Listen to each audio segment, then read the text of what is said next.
Hello guys, and welcome to a new Steel Division video today by me, Vulcan.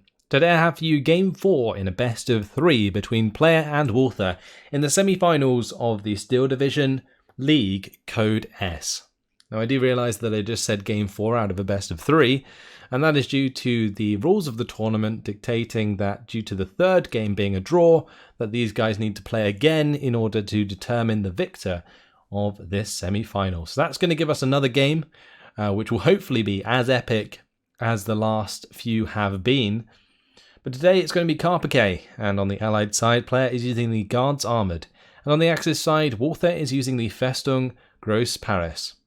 So this is actually a division matchup that we saw in the second game between these two, and Player came out on top in that game.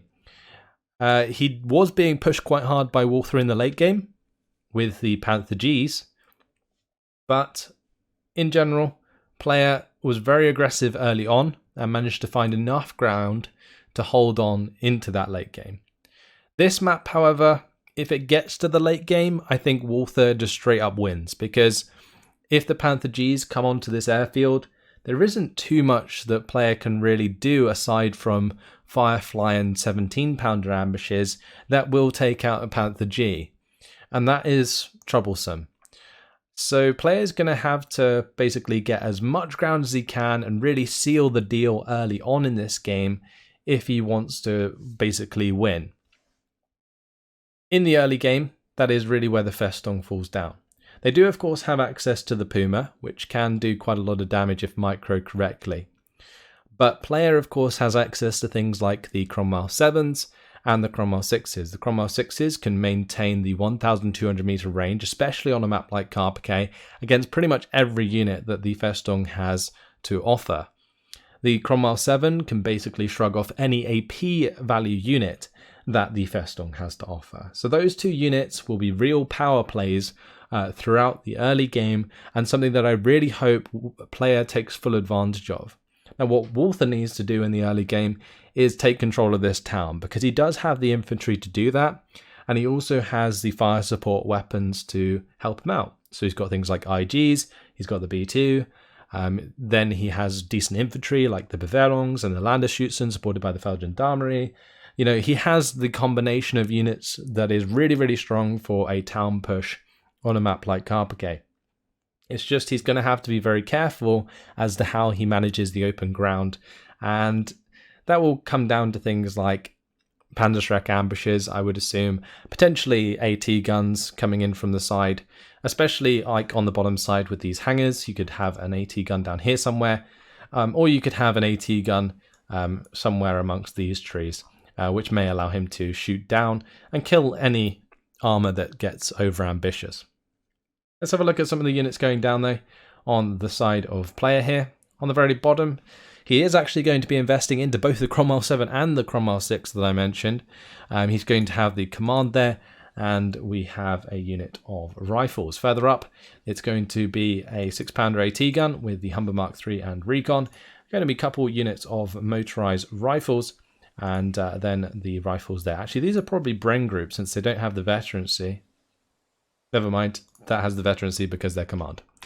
On the top side, it's going to be one unit of rifles. This is incredibly risky here for Player. If he cedes the town early on to Walther, it's going to be very difficult for Player to take that back. Now, I mentioned that Walther focusing on the town early on is definitely something that he should do, but I don't feel like Player should just not contest it because of that. You don't want to give loads of free ground around heavy cover, because when it comes to the late game, you're going to have to play around the bottom side, which is where Walther is strong. So maintaining at least the top side for now would be worth doing, so that you can take advantage of the map on the bottom side until phase C, in which you still have a slight foothold on the top side, which can kind of counterbalance the fact that Walther will be pushing back with his strong phase C units. Let's have a look at Walther's composition here, just briefly. On the top side, it's going to be Panzerschreck, Beveraungs, and Landersschützen. Further down, we got a mortar, going to be the Panzerschreck, the Feldgendarmerie, and some Beveraungs there, supported by the B2. Now the Beveraungs probably going to be heading towards these hangars on the top side of the airfield. We have some Landersschützen to be sitting on the airfield, And on the bottom side, it's going to be some recon, the Aufklärer in the Panhard MG, the Panzerschreck, and also another Beveraungs squad. So Walther is definitely focusing on infantry early on, and that will be something that will definitely pay dividends if he gets full control over this town. On the bottom side, it could get risky. He's actually decided to bring along a Puma, and that could definitely help out. If he uses these hangars to the best of his ability, then this Puma could still do a lot of damage against things like the Cromwell 7 and the Cromwell 6, because the Cromwell 7, it doesn't have a super good aim time, so the Puma will be able to match up to it, and it does have the extra veterancy, which means it will be way more accurate at sort of the medium range, which is where the Puma will succeed in that kind of matchup. So we are off after a very, very long deployment. I did have it sped up for quite a while there, that deployment, as it was 7 minutes. But both players don't want to lose out at this moment. They put a lot of effort to get this far. And coming into the semi-finals, the final 4 players is quite something. But who will be the first player to move on to the grand final? We'll have to wait and see. The Cromwell 6 is going to be opening up onto the Beveraungs briefly. Smoke comes down from the Feldgendarmerie. Not too much else happening. It looks like player has invested in more to this top side than he had originally intended. It might have just looked like he wasn't going to put so much up here because he deployed them further down on this road, which has a direct road right towards these buildings. So that's probably why it looked a little barren there. But this push coming through strong on the bottom side, the Cromwell 7 is primed and ready to go. The Puma is actually being hit by the Cromwell 6, so that's pretty important. He doesn't want to allow that to happen, sorry, because then the Cromwell 7 gets a free engagement. Now, meanwhile, on the top side, the B2 is pushing forwards. That's going to be helping the Beveraungs make some ground. We've got the Landerschützen and Beveraungs engaging the motorized rifles. If these Beveraungs actually get into the building next to the motorized rifles, those motorized rifles won't be able to do too much about it. The M5 half-track won't pin down them too much either because it only has the 30 cal. These rifles, they're in a tough spot. They're getting hit very, very hard. But on this bottom side, this Puma is not doing too well. It's under fire from the Humber Mark III. That Humber Mark III is going to go down because that's a 3-star Puma after all. But the Cromwell 7, I am surprised that player hasn't mobilized that to engage.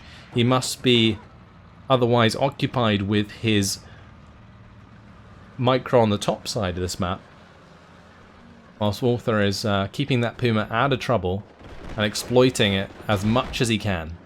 So nice job cleaning up that Humber. It's a shame they didn't get the M5 half-track as well, because that extra machine gun support, although it doesn't do too much, is definitely helpful. Motorized rifle leader, it's gonna get run down by the Beveraungs. These rifles, they are in trouble as well as they get forced to fall back here. The B2 is going to come around the corner, take out the half-track. 6-pounder is going to be sitting on that main road waiting for a shot at the B2. Doesn't look like it's going to happen anytime soon though. And one thing that player does have to be very careful of here is not to get this Cromwell 6 too close, because there's a good opportunity for Walther to engage the Cromwell 6 here without revealing himself to the Cromwell 7, and that could mean a dead Cromwell 6. Panzerjäger is now going to be joining the fray, and so far I don't think this Cromwell 7's been utilised very well at all.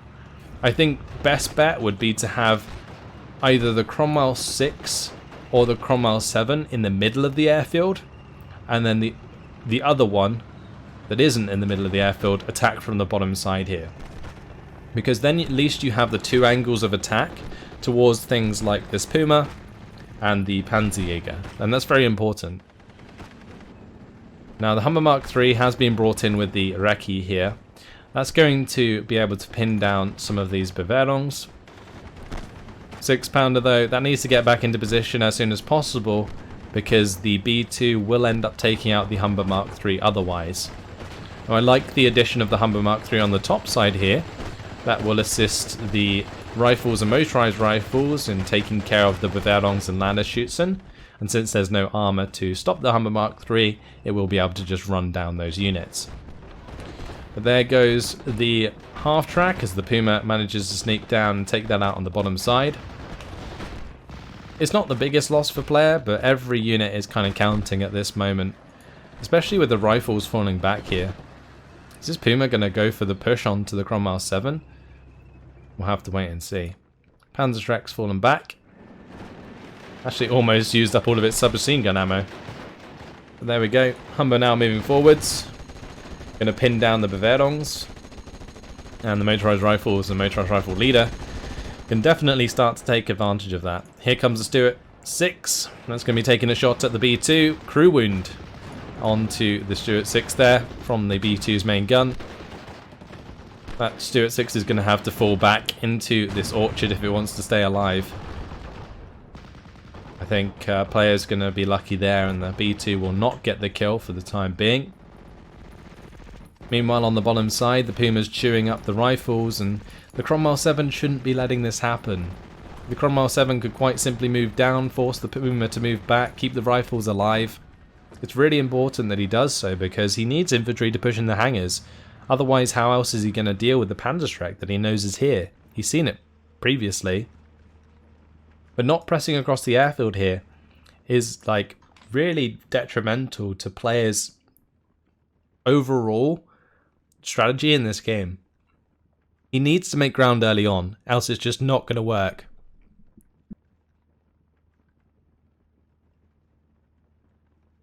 So, bit of a quiet moment from either side as they bring in reinforcements. Stuart 6s, they're going to be engaging the B2. Do find the crew wound. 2v1. That shot from the Stuart 6 there going to be a bounce towards the side armour. This Stuart 6 has had enough though. That's B2 down. Loses the support for his infantry for the time being. The VulcanHDGaming there will be able to stop these infantry from surrendering, but it's not going to stop a Humber Mark III from pinning them down regardless. JU-188 comes in just a little bit too late, but does manage to find the kill actually onto the Stuart 6. Bombing strike gets the kill. That's not something you see too often from the JU-188s, but quite lucky for Walther for that to occur. Still really concerned about this bottom side engagement, honestly. VulcanHDGaming going to be moving up to engage the motorized rifle leader, or at least just stay in cover by the looks of things. If the motorized rifles try and move forwards, they will get absolutely ruined.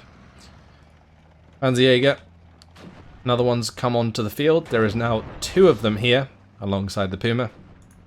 And this Cromwell 7 is slowly but surely being outgunned, and that is not a good place to be in.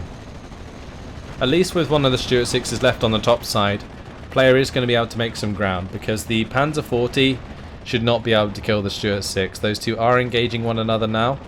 Not quite sure where this Dingo's going. Maybe looking for the surrender onto the Landerschutzen and Bavarians.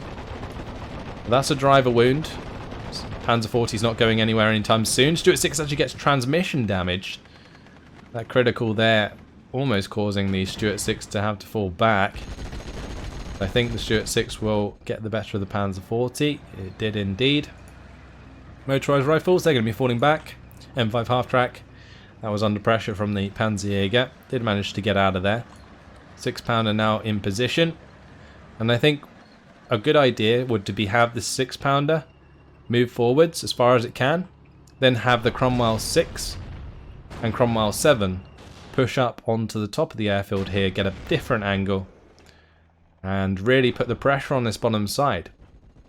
Surprisingly though, players broken through on the top side. The Panzer 40 has been taken care of, actually surrendered by that Dingo. Humber Mark III takes out another unit of infantry, and this is now a +1 for player after Walther previously got his hands on 24 points.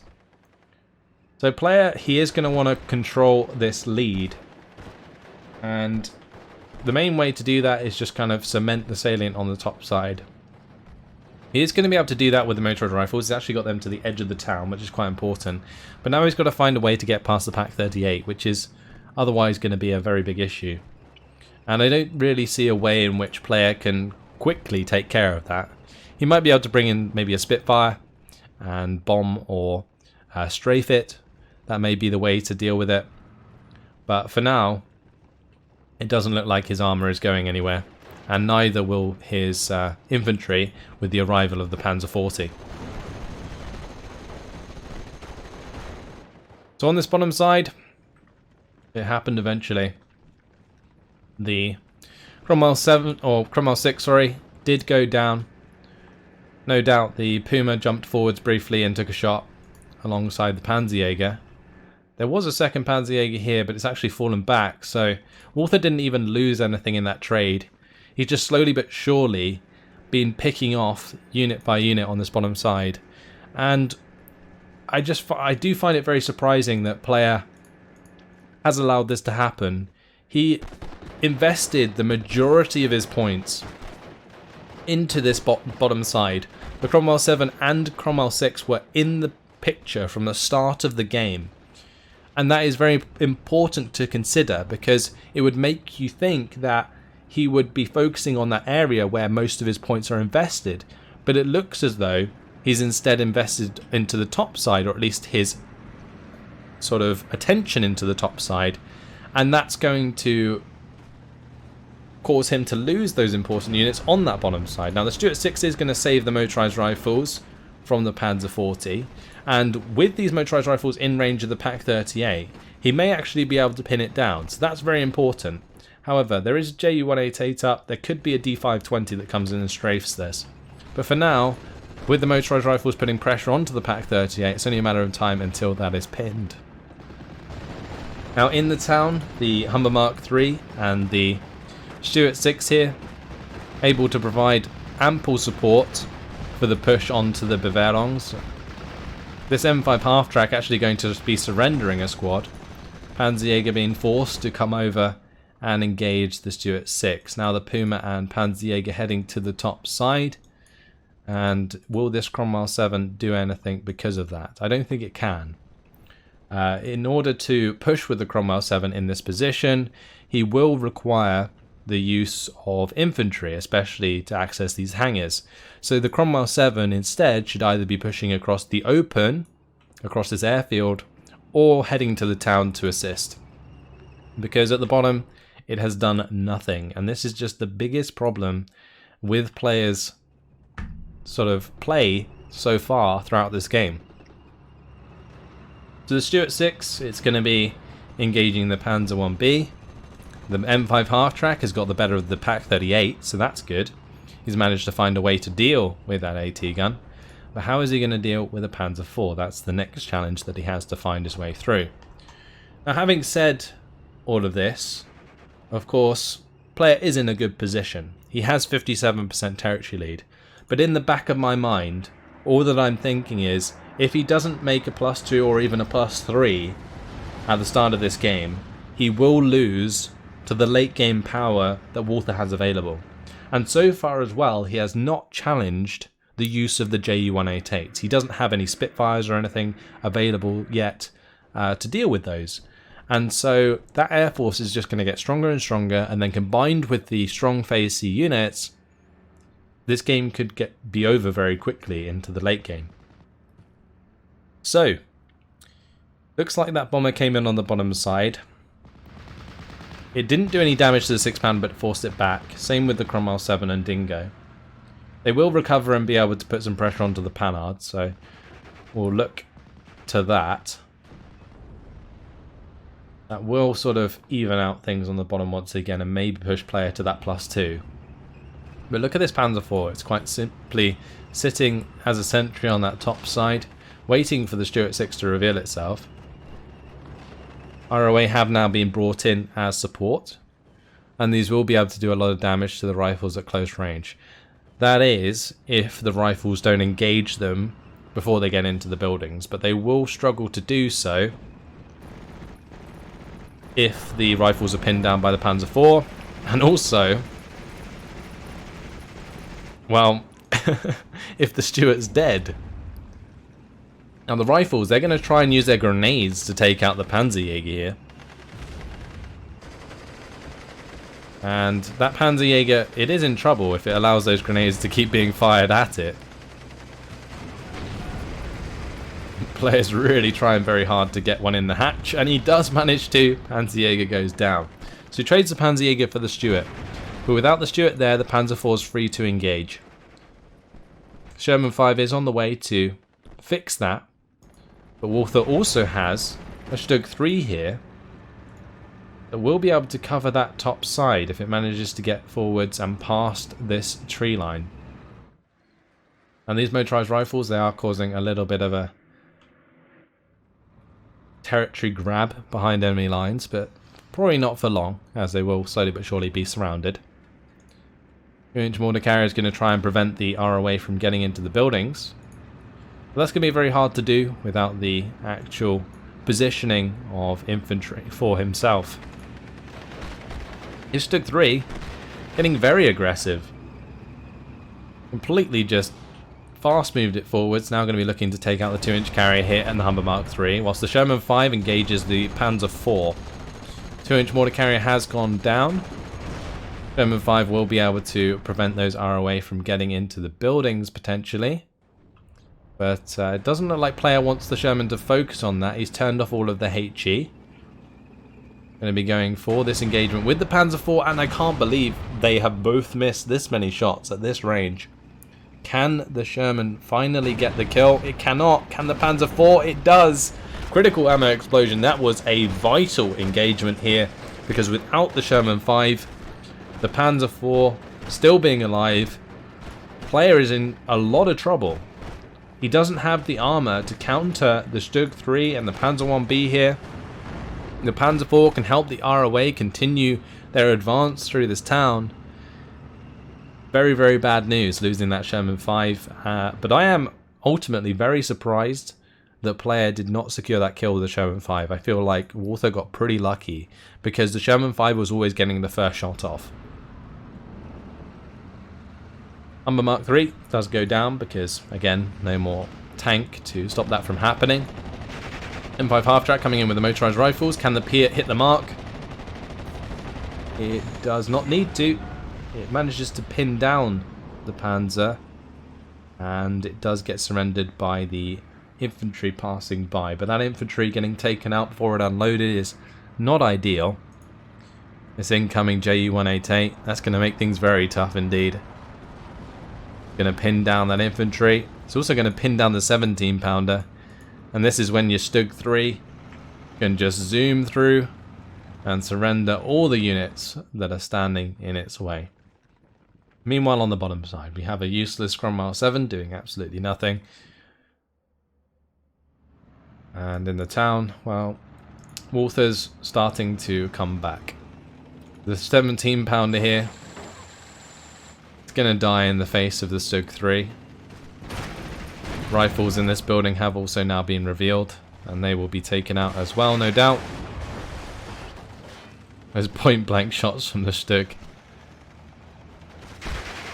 Trying their best to clean that up. Rifles, they're in trouble. They actually have nowhere to go. They can keep jumping backwards and forwards, forcing the Stug 3 and Panzer IV to aim, but eventually they've got to stop, and when they do, they will be pinned down and surrendered. The other thing that Walther could do is just fire position. Stug 3 actually backed off. Not entirely sure why, after Walther's been so aggressive in the past. But now we are going to be seeing a play from player on the bottom side. So here comes those rifles that I mentioned would be needed in order to enable that Cromwell 7 on the bottom side if he wanted to use it in that manner.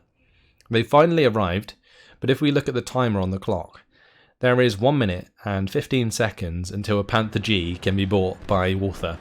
And when that happens, that airfield is a no-go zone for the Guards Armoured. Especially with these bombers being so free to bomb. There is finally some AA on the field, in form of this Crusader AA on the top side. But it's not going to prevent the bombing strikes from occurring in the first place. So managing to pin down the 6-pounder and rifles there, that was just waiting for a vehicle to surrender them. Fortunately for player, there wasn't any vehicle on the side of player available, or on the side of Walther, sorry, to do that. But there goes the half-track that was holding back that salient on the top side. With that gone, the salient opens up, and Walther's in a really nice position here. Gonna get a lot of ground And player in the early game only secured himself 360 points. So I am extremely curious as to why player did not try and push the open airfield at the start of the game, or in the early game, like with the Cromwell 6s and the Cromwell 7. There's no need to own these hangars on the bottom side. It's just kind of a risk in that you can have AT guns here. But since 2 Panzerjägers were brought in, and I'm assuming player saw them, he knows what he's up against. And a Cromwell 7 can not have to worry about a Panzerjäger very much. Now Stuart 6 is going to take out one of these Panzerjägers here. Some off-map now coming in. Sherman 5 OP on its way. M5 half-track does manage to surrender that infantry. Motorized rifles though are going to have to get out of the way, as the off-map is soon to come down. Sherman 5 is choosing not to engage the Panzer IV at the moment. Going to be using that to try and potentially engage the Stug 3. But if Walther manages this correctly, then the Stug 3 should be aiming that direction. And that is a lovely bombing strike. The Ju-188, it finished off the 6-pounder. It killed off some recon as well in the process. I wonder which kill showed up first, but either way, Walther will be happy with that bombing strike. On the bottom side, rifles falling back. They really haven't managed to make much ground. The ROA being in that defensive position means that whenever the rifles get close, they just get mown down, because with the return fire, the rifles are always going to be in a vulnerable position when the ROA decide to open fire. And the Cromwell 7, it doesn't look like it was really supporting very well. And to be honest, the Cromwell 7 isn't the best infantry support tank in the world. The great thing about the Cromwell 7, especially in Phase A, is that it is basically a top trump to any other enemy armour that is available. The only thing that can really beat it is, say, 2nd Panzer with like Panzer IVs in Phase A. So Sherman 5 is going to be pushing up to take out the SPW-204, cut off that salient. Still a +1 for Walther though, and he is slowly but surely catching up with player's benchmark of 362 points. We got the Cromwell 6, that's just gone down. Looks like the Stug 3 got the better of that. That's really, really rough. And now the Panther G has arrived. Hummel going to be engaging the infantry on the bottom side. Rifles just not going to have any chance of finding ground with that HE shell coming down on top of them. Oh, Panther's going to be wiping out that Crusade AA. Actually, it might have been the Panther that actually took out the Cromwell 6, because I think it's very unlikely that the Stug had line of sight from there. Yeah, maybe it did. Either way, Panther G's on the field, and that's what player now has to figure out a way of killing. And that won't be the only one that the Festung has access to. I think he can get 2 at least of those Panther Gs, and another one is going to be on the way. It's also going to be accompanied by an 88, so that's going to remove the chance of really using something like a Typhoon AT very easily. Saying that, the Typhoon AT might kill the 88, or it unloads, never mind. The Hummel is going to be the target. Does find the kill. Wonderfully done there by player. Manages to get the job done just before his Typhoon ATs are shot down. But look how much damage those 88s do. This Typhoon AT might actually get shot down by a 3rd shot. Doesn't quite hit the mark. But that is the first airstrike that we've actually seen from player, and it does surprise me. Panther G does take out the Stuart 6 here, rifles go down. Sherman 5 now trying to control the battle on the top side, but here comes the bombing strike. Sherman 5 and Sherman 5 OP both now pinned. Panzer IV can aggressively move up, willing to be killed by the motorized rifles though. It will not, and I think the motorized rifles are going to be pinned before they can fire off another Piat shot. That is not ideal. Player stumped again. Now Tempests are going to be used here. strafing that 88, trying to shut that down, maybe open up the chance for a bombing strike, but can't really see where. You could try and bomb the Panther Gs, but there's not really much to take advantage of the Panther Gs falling back at this point. Meanwhile on the top side, well, there goes the motorized rifles. These motorized rifles failed to kill the Panzer IV with the Piat. Player hasn't been having the best of luck, but also I think his tactical decision making has been very lackluster, and that is mainly what I think is going to end up losing him the game here. Like double Panther G push across his airfield, there is no chance. Unless a 17 pounder can miraculously take one out. It might actually occur here if the Panther G is not too careful. You don't really want to tempt fate fighting a 17 pounder. And meanwhile, on the top side, Panzer IV is missed by the Sherman 5. And the Sherman 5, it gets a shooter wound. And now the bombing strike comes in from the Ju-188s. They're going to get the better of him. There goes the Sherman 5 OP. Motorized rifles are falling back. Panzervernichtungs going to be moving up and trying to surrender that squad. The ROA actually managed to surrender another infantry squad there. And the Panzervernichtungs actually get the line of sight through the tree line to score the kill, and that completely removes player's chances on the top side for the time being. Unless he reinforces himself with another tank, I just do not see it happening. The Sherman 5 should be able to get the job done at close range, and that's going to be twice now the Sherman 5s have failed to deliver, and that is unfortunate. But this airfield is where the trouble lied, and well, Walther held the hangars as long as he needed to, and unfortunately player just played into Walther's hands. We've gone into the late game. Another Sherman 5 OP going to be going down there to the Stug 3. 17 pounders now dead, no more threat to the Panther G. K and Fjodor have managed to push up, +2 for Walther, and that's going to be it. That's game. Much more decisive than the other three we've seen. 26 minutes and 47 seconds. Walther claims victory in the fourth game, taking him to the final. He's our first finalist. Congratulations to Walther. Unfortunate, because I really thought that player, considering his performance in the second game, would have had a real good chance in this one. But I mentioned how if it got to phase C with those bombers still in the air, that the front would fall apart very quickly, and that's what we saw at that very end. The bombers were just overwhelming. The Panther Gs could not be dealt with in any other way, and that was game. Player knows it. I think I would agree. It was a pretty decent time to surrender, and the kills and losses are pretty rough. 2,260 kills to 1,120 losses for Walther, so a 2-to-1 KD to seal the deal, and decisively done. So, if we jump over to these kills and losses, there's not too much to talk about on the side of player. I think the Stuart 6s performed quite well. This one in particular, taking out the Panzer 40s. This one with the 2v1 engagement versus the B2 did very well. Rifles getting a grenade kill onto the Panzerjäger was quite amusing. But there's no Cromwell 7 kills. The Sherman 5s really just didn't do anything. So yeah, like the Cromwell 7 didn't get a single kill throughout the entire game. The Sherman 5s, that's the only kills they really got that was significant. So the units that needed to do the job didn't. And that is the main fault of player here.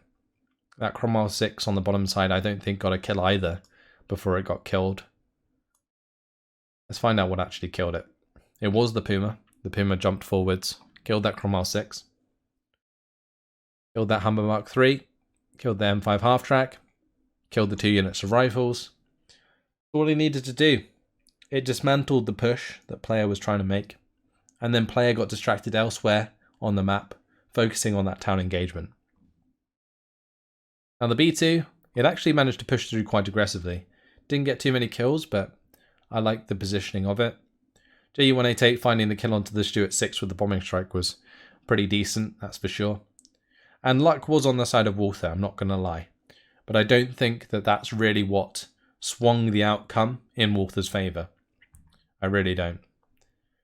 Big 3 took out the 17 pounder Sherman 5. This Panzer 4, killing off that Sherman 5 was very important. JU-188s bombing these 6 pounder and 17 pounders and not being countered early enough was actually pretty crucial as well. Then the Panther G. That is the one that killed the Cromwell 6. Sniped that Cromwell from a mile off. Then took out the Crusader AA and the Stuart 6. ROAs killing off multiple rifles at close range, which is to be expected since they do have that decent 14 HE. And if they're put in the right position and the rifles are not in cover, they're going to get melted very quickly indeed. Panzervernichtungs at the end there. Taking out the Sherman 5. That's all she wrote for Player in this tournament. I think he did very well, and getting down to the final 4 in the Steel Division League is quite an achievement. That makes him basically one of the top 4 players in the world right now playing Steel Division. So congratulations to him. But that's another representative of the North American group knocked out. Walther, who played through the Asia group, is going to be moving on to the final. So congratulations, Walther. Commiserations, Player. Hopefully you guys have enjoyed this semi-final. We'll be moving on to the next one between Vohati and Gonzo. So look forward to that. See if Vohati can get revenge on Gonzo for the second European tournament final. So much to look forward to. Hopefully you guys have enjoyed it. Thanks for watching, and I'll see you in the next one. Goodbye.